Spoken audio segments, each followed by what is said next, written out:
There are so many numbers and values in this part of chapter 4. It's better to remember those numbers. But most of the time, in sports nutrition, and I can say in nutrition, there are so many numbers to memorize and remember. But specifically for carbohydrates in sport nutrition, there are some numbers that it's better to keep that in mind. So for the carbohydrate recommendations for athletes, we recommend carbohydrates before, during, and after exercise. So this is the a rule of thumb for athletes in training. 3 to 12 gram per kilogram of body weight per day of carbohydrate. So this is the total carbohydrate intake. And remember, this number is a huge, huge number, but it's just for athletes in training. And it's better to individualize these recommendations. This number can be changed. This is a wide range, right? 3 to 12 is a wide range.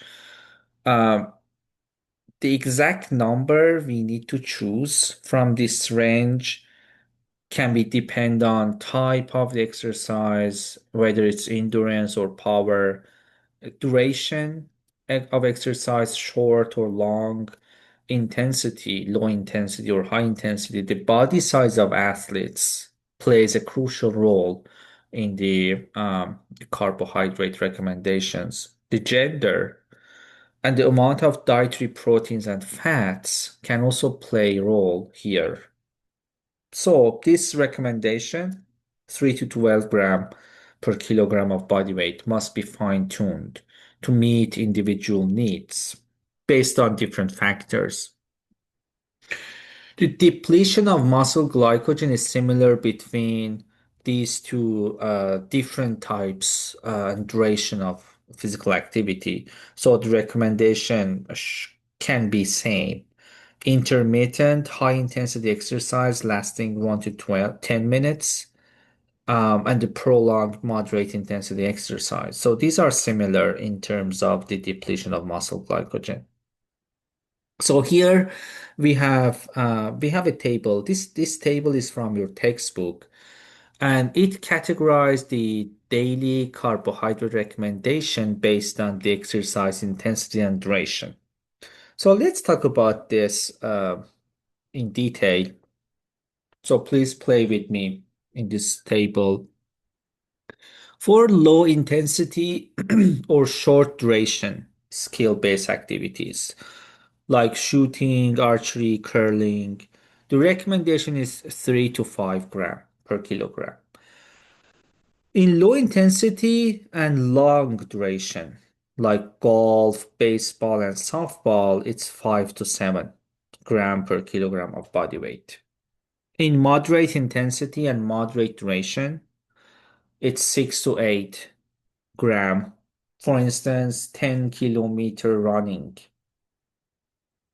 Intermittent high intensity, moderate to long duration. It's 6 to 8 or 8 to 10 during heavy training and competition.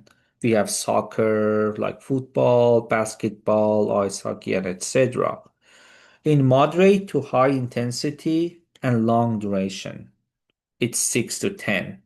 We have distance running, distance swimming, distance cycling, cross country skiing. In ultra distance running, ultra distance swimming, the recommendation is 8 to 12 gram per kilogram of body weight. So as you can see, with exercise intensity, with increasing in exercise intensity and increase in duration, the daily carbohydrate recommendation also increases. In very high intensity and a very short duration, it's 5 to 7. So this is we can memorize this really easily because the recommendation for these three types are the same. It's 5 to 7 gram per kilogram. So in very high intensity, very short duration, high intensity, short duration, and high intensity, short duration with some rest periods, the recommendations are the same. It's 5 to 7. So we have like track or swimming, cycling, rowing, canoeing, skiing, gymnastics, wrestling, boxing, judo, etc., so on and so forth. Remember, there are three nutrients that we need some recommendations prior to training, duration, or during training, and after training. One of which is carb, another one is fluid or water, and the protein. These are the nutrients that we recommend. We have some recommendations, guidelines for athletes prior, during, and after training. So here we have carbohydrate intake prior to training and competition. Why we need carbs before training, before doing exercise? It avoids hunger. It delays fatigue. It also minimizes gastrointestinal distress. We need to prevent hypohydration or dehydration. We will talk about hydration, hypo, dehydration in chapter about water and fluid. So we need these are our dietary goals before exercise. For avoiding hunger, for delaying fatigue, and for minimizing gastrointestinal distress during the exercise, we need carbs. And we have to prevent from hypohydration or dehydration. And this is the athlete's actually responsibility to determine the amount and timing of these nutrients, carbs, fats, proteins, and fluids. They can do some kind of trial and errors during their training sessions to determine the amount and timing of these nutrients. For endurance and intermittent high intensity exercise prior to training, we recommend carbohydrate intake of 1 to 4 gram per kilogram 1 to 4 hours prior to endurance exercise. This 1 to 4 gram enhances liver glycogen stores and blood glucose, so it helps with the training and competition. So when we get carbohydrate 1 to 4 hours prior to endurance exercise, it helps replenish the liver glycogen levels. Muscle glycogen stores replenish with carbs consumed over the past 24 to 36 hours. So it takes time for muscles to replenish its glycogen contents compared to the liver. Liver can store glycogen very, very rapidly, very quickly compared to muscle cells. And when we recommend carbohydrate prior to training, we have to consider body size of the athlete and how close to start of the exercise. And remember, high glycemic index carbohydrates are not a problem prior to exercise, but some athletes prefer low GI meals. And we can also include protein and fat in the pre-exercise meal, which helps with feeling of satiety. It avoids hunger, feeling of hunger. And they should not present in large amounts because the digestion of fats and proteins takes so much time. And during exercise, they can cause some gastrointestinal distress. And also athletes need fluid prior to exercise. So prior to training and competition in general, athletes need carbs and fluid. These are some pre-packaged, pre-exercise products. So we have Gatorade and other types, different products with different brands. Like for instance, Gatorade Prime includes 110 kilocalorie, zero protein, zero fat, and 25 carbs. Carbohydrate during training and competition. We don't need carbs if the exercise or activity is lasting less than 45 minutes. But in endurance and intermittent high intensity exercises for 1 to 2 hours, we recommend carbohydrate intake. Um, because these athletes are at risk for fatigue, glycogen depletion, and low blood glucose levels or hypoglycemia. Sometimes low blood glucose levels can be detrimental and can cause death. Like hypoglycemia is a serious problem in athletes. And we need carbohydrate and fluids during ultra distance races, triathletes, marathon runners, and distance cyclists. So this is funny in this picture. This cyclist is eating, I guess, banana during like biking. So he's trying to get carbs. Probably he's engaging in some kind of long distance cycling, probably, I guess. And he's trying to replenish his glycogen levels by eating this banana.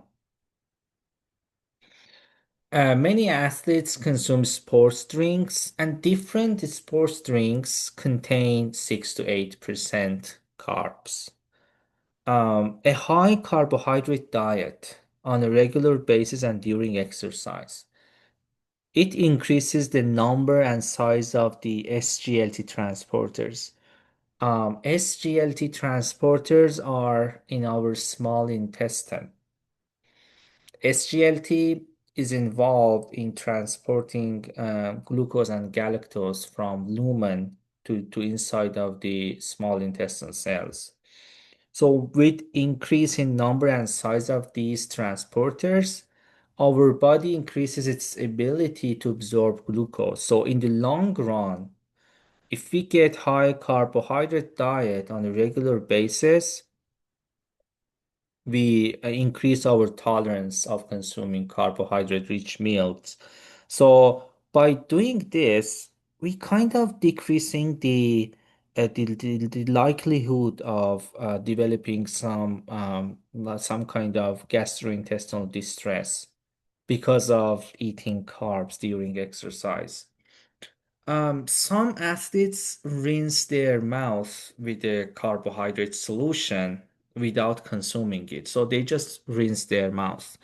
And some studies show the positive effect on exercise performance by doing this, but more research are needed. Um, Developing a carbohydrate intake plan during exercise, we need to take these factors into account, like duration and intensity, type, the food preferences of athlete. Let's say an athlete doesn't like banana, so we cannot recommend banana during exercise. We have to exchange that. We will have exchange list, and we can recommend other fruits or other sports drinks during exercise, and the availability of carbohydrate sources. So, for instance, during cycling, in long distance cycling here in this picture, here. So this man is eating banana. We cannot give him pasta, so he cannot just eat spaghetti or pasta during cycling. So the availability of carbohydrate source is also very important when we are recommending carbs during exercise. So regarding the sports drinks, um, they should contain less than 10% carbs, between 6 to 8% percent. Sometimes they contain sodium, potassium, protein, magnesium, calcium, vitamins, other like minerals and essential nutrients. With sodium and potassium containing sports drinks, they help with electrolyte loss. We will talk about the electrolytes in our fluid chapter. Sodium helps with the digestion of carbohydrate. Why? So whenever the sport drinks contains carbs plus sodium, the digestion of carbs happens, and the digestion and absorption of carbs happens very easily because of sodium. The reason behind this, let me go back to this slide here. Let's see. It should be here. So here, this is our SGLT, which is a transporter of glucose and galactose from lumen to inside of the cell. So this transporter also transports sodium. So if sports drinks contain sodium plus carbohydrates, it helps with the digestion and absorption of carbohydrates. So that's the reason behind why sodium helps with the digestion of carbs. So these are the recommendations during exercise for carbs. Again, if the duration is less than 45 minutes, there is no need for carbs. And based on the different intensity and duration, we recommend between 0 to 30 or 30 to 60 gram per hour of exercise. And after exercise, we need carbs after training and competition to replenish the muscle glycogen storage and liver storage of glycogen. And this is really important, specifically when there is less than 8 hours before the next session or event. Glycogen depletion stimulates its synthesis, and regarding the glycogen, we use glucose for glycogen synthesis. And also liver can use gluconeogenesis system or pathway to create glucose, and from glucose to get glycogen. And to optimize glycogen replacement, carbs and insulin both are needed. Athletes should consider different factors when they are taking carbs after training. The timing is important. Waiting as little as 2 hours after exercise slows the rate of muscle glycogen resynthesis. So it's better to start um, like eating and getting carbs immediately after exercise or less than 2 hours after exercise. The meal size is important. We recommend smaller and more frequent meals. The type also important. It can be glucose or sucrose. Fructose may upset the stomach, and high GI foods. Sports drinks, like as I said, there are different brands and names for different sports drinks. We have Gatorade recovery drinks and shakes and other products. They they should also consider amount. The highest rate of muscle glycogen occurs with eating 1.5 gram of carbs per kilogram of body weight in the first hour immediately after exercise. And for maximal rate of glycogen synthesis, 1 to 1.2 gram of kilogram of body weight each subsequent hour until 4 hours after exercise. We can also add some amino acids and proteins to the food. It stimulates insulin secretion. With insulin secretion, it helps with the like glycogen synthesis. insulin helps with glycogen synthesis. So when we add protein and amino acids to the meal after exercise, it helps with the stimulating insulin secretion. And by adding protein and amino acids, we will talk about protein and amino acids in next chapter. We reduce muscle protein breakdown and we enhance protein synthesis in the muscle. And we have some good food examples for after exercise, like chocolate milk, turkey sandwich, fruit in the bottom, yogurt. These food items contain both carbs and proteins. When there is a limited time between two sessions, let's say there is less than 8 hours, we recommend 1 to 1.2 gram per kilogram per hour for the first 4 hours.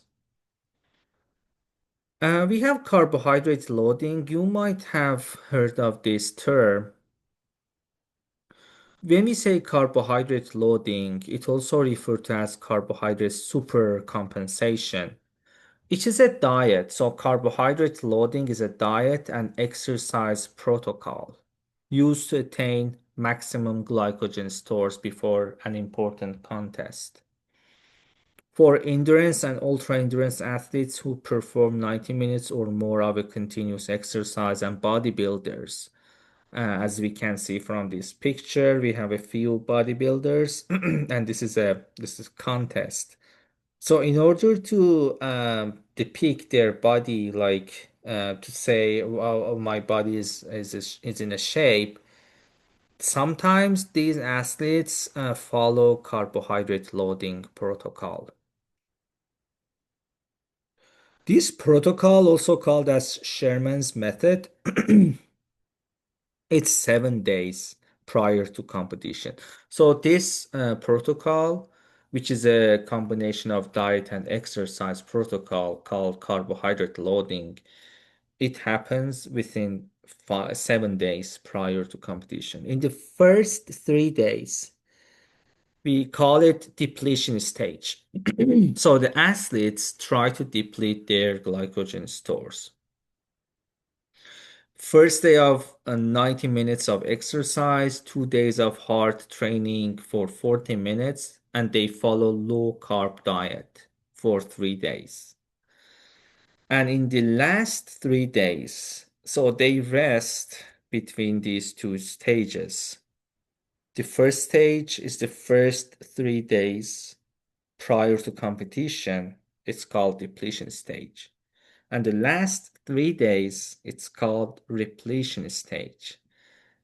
It has like 2 days of 2 minutes of exercise, and they follow high carb diet.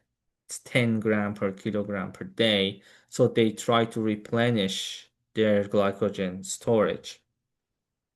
For regarding um, carbohydrate loading protocol, there are some side effects for this protocol. Like for the like going to low carb diet, they can get hypoglycemia because they are doing exercise, but they are following low carb diet.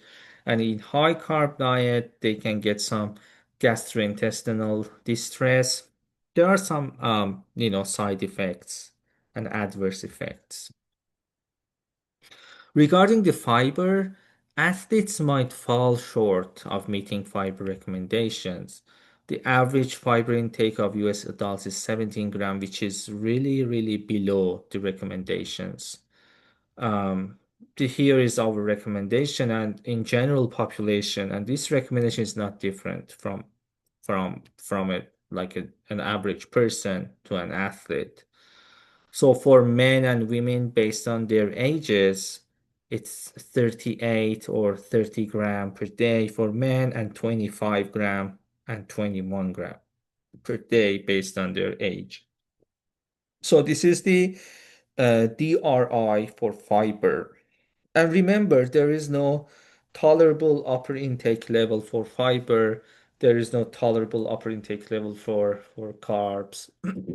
We have only RDA or DRI. So the fiber recommendation, many athletes fall short of meeting fiber recommendations. Uh, so they need to try to include more fiber-containing diet into their meals to meet the recommendations. So in this section of chapter 4, we talked about the carbohydrates recommendations prior to, during, and after training or competition. Again, remember carbs and fluid are very important prior to, during, and after exercise. Regarding the fat and protein, we will discuss them later in next chapters. But water, like fluid in general, and carbs play crucial roles.